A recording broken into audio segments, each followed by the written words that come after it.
Do your ears hang low? Do they wobble to and fro? Can you tie 'em in a knot? Can you tie 'em in a bow? Can you throw 'em over your shoulder like a continental soldier? Do your ears hang low? Do your ears stand high? Do they reach up to the sky? Do they droop when they're wet? Do they stiffen when they're dry? Can you wave 'em at your neighbor with an element of flavor? Do your ears stand high?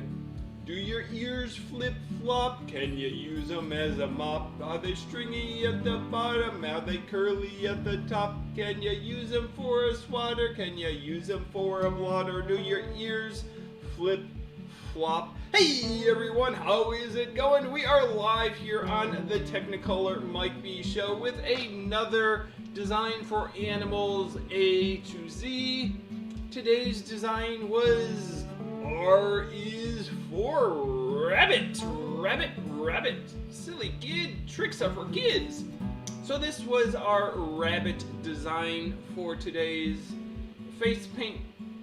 It's really hard getting the rabbit to fit on a face when they have those tall ears that hang high. Although I guess there are some floppy-eared rabbits. And as I was preparing for today's show, I was thinking, is it a rabbit? Is it a bunny? What is a hare? Are they just three names for the same thing, or are they three different things? Yeah, those are the questions I wanted to know the answers to. Well, apparently a hare and a rabbit are different. Yes, hares are classified in the same family as a rabbit, but generally they have longer ears. And a difference between a rabbit and a hare is also that their babies are born differently. A rabbit's baby is blind and hairless when it's born. A hare's baby is capable of defending itself when it is born. Most rabbits live underground in a burrow or warren. Hares live in simple nests above the ground. Rabbits live in groups. Hares live alone. So apparently there are 50 different species of rabbits and hares. And let's see, another term you hear like Peter Cottontail, hopping down the bunny trail. So I was like, what is up with the cottontail? Is that just another name? Well, the cottontail apparently is a variety of rabbit.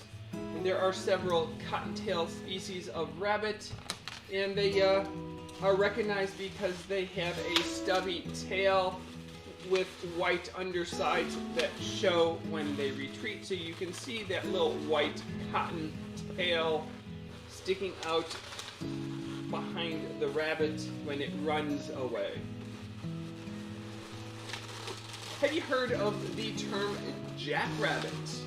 Yeah, what is that? Is that just yet another name, or are they something different? Well, apparently the jackrabbits is a name for hares, and they said that the name jackrabbit is attributed to Mark Twain. He described the jackrabbit or the hare in his book as a jackass rabbit on account of the long ears that looked like they could belong on a donkey, and the name was shortened to the jackrabbit. So that is another name for the hare.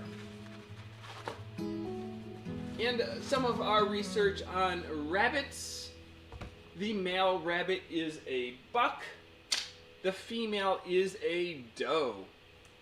Until the 18th century, the adults were called a coney, and rabbit only referred to the young animal. Another term for the young animal is the bunny. So yeah, if you have a bunny rabbit, that is a young rabbit. But my research said that kids will often call all rabbits bunnies, so they'll use it for all cute little rabbits, whether they are young or old. So the word bunny is just another name for the young rabbits. It's not something totally different. So a rabbit is known to live in a colony or nest. Sometimes it is also called a warren. Though I think my reading said the warren is technically the name of the area they live as opposed to the actual den that they live in. A group of rabbits produced from a single mating is referred to as a litter. A group of domestic rabbits living together is sometimes called a herd. And rabbits apparently can be fruitful and multiply. From what I read, a rabbit can have as many as 25 baby rabbits in a year. Another piece of fact about the rabbit is their teeth never stop growing. That they just have to keep on gnawing on things to keep their teeth from getting too long. Another thing I've read about the rabbit is that they were actually considered a rodent for a long time, but scientists have in 1912 decided that they deserve to be in a group of their own, that the rabbits diverged from the rodents a long time ago, and there are enough differences between a rabbit and a rodent for them to be classified as something different. So yeah, you always see rabbits with their carrots, and according to the information I saw, said carrots are not part of a rabbit's normal diet, and if a rabbit eats too many carrots, it can get an upset stomach. So yeah, if you have bunnies at home, maybe you just shouldn't give them a lot of carrots. 1 or 2 might be okay.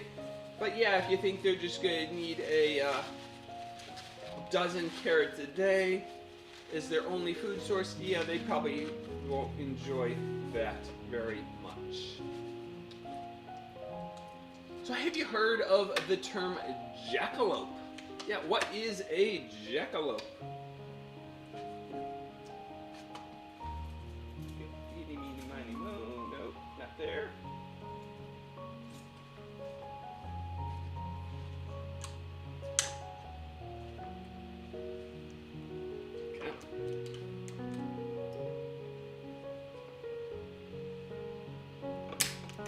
So what is a jackalope? Well, a jackalope is a mythical animal of North American folklore.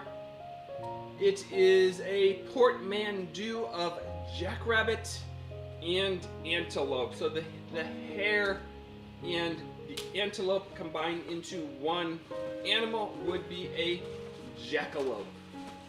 And the New York Times attributes the American jackalope origin to 1932 hunting outing involving Douglas Herrick of Douglas, Wyoming. Herrick and his brother studied taxidermy by mail order as teenagers and returned from a hunting trip, and they combined the hide of a rabbit with the where is it?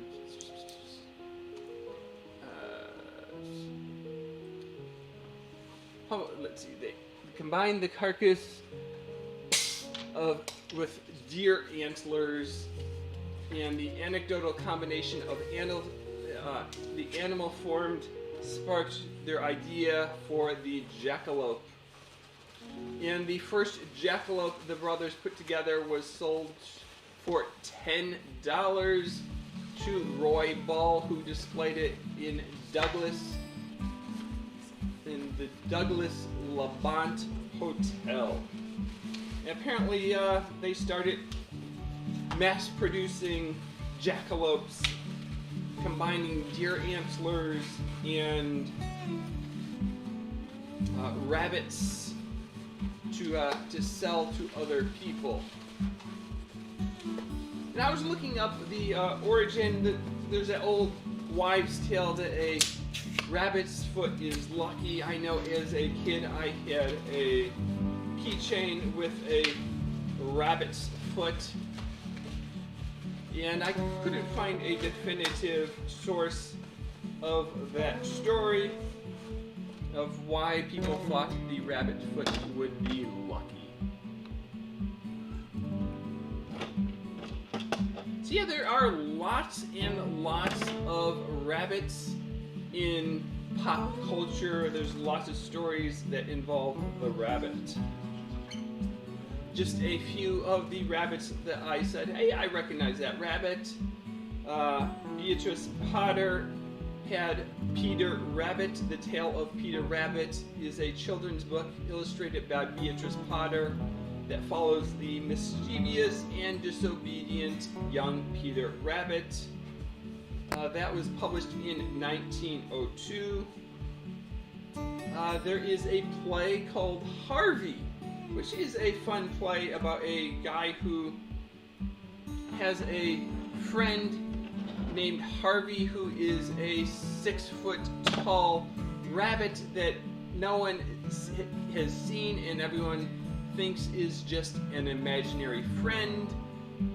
But yeah, so the whole story goes on with people thinking that Harvey is just an imaginary friend, not a real 6-foot-tall talking rabbit.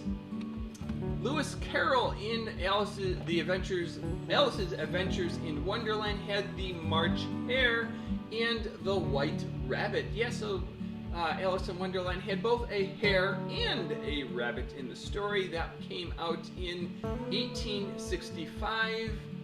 There is Winnie the Pooh. One of the characters is Rabbit. Yes, Rabbit the Rabbit. And Winnie the Pooh was created by A.A. Milne and illustrator E.H. Shepard back in the 1920s. And I was thinking probably the most famous TV cartoon movie bunny would be Bugs Bunny from Looney Tunes and Merry Melodies. I was reading like the origin of Bugs Bunny that said that they really can't attribute one person to the creation of the character Bugs Bunny, but he was famously voiced by Mel Blanc. And they said that similar characters to Bugs Bunny appeared in 1938 in a few subsequent short stories, but it wasn't the definitive characterization of Bugs Bunny that is known today. So they credit the first actual cartoon movie with Bugs Bunny and his foil Elmer Fudd, or his Bugs the foil and Elmer's, whichever. That came out in 1940, A Wild Hare. They say that Bugs Bunny appeared in more than 160 cartoon shorts between 1940 and 1964, and he has appeared in more films than any other cartoon character. So yeah, Bugs Bunny apparently has been in a lot of movies. And I think one of the most creative movies with a rabbit was Who Framed Roger Rabbit? It was the 1988 live action and cartoon animated movie, so it combined live people with cartoons, and it was loosely based on the 1981 novel Who Censored Roger Rabbit by Gary Wolfe. set in the 1947 version of Hollywood where cartoon characters and people coexist in the same world. And it was released through Disney's Touchstone Pictures in 1988. Yep, so those are some of the rabbits from pop culture. This is our rabbit balloon. He's got his carrot. No, we're not going to give him too many carrots to eat. He could eat the greens of the carrot, but probably shouldn't be eating the root part of it. So yeah, so just continuing our animals A to Z with R is for rabbits. There were lots of our choices: the rodent, the rat, the raccoon, the reindeer, the ram. Yeah, there were lots of choices, but I went for rabbit. So until next time, see you later. Alligator. After a while, crocodile. Thanks for watching.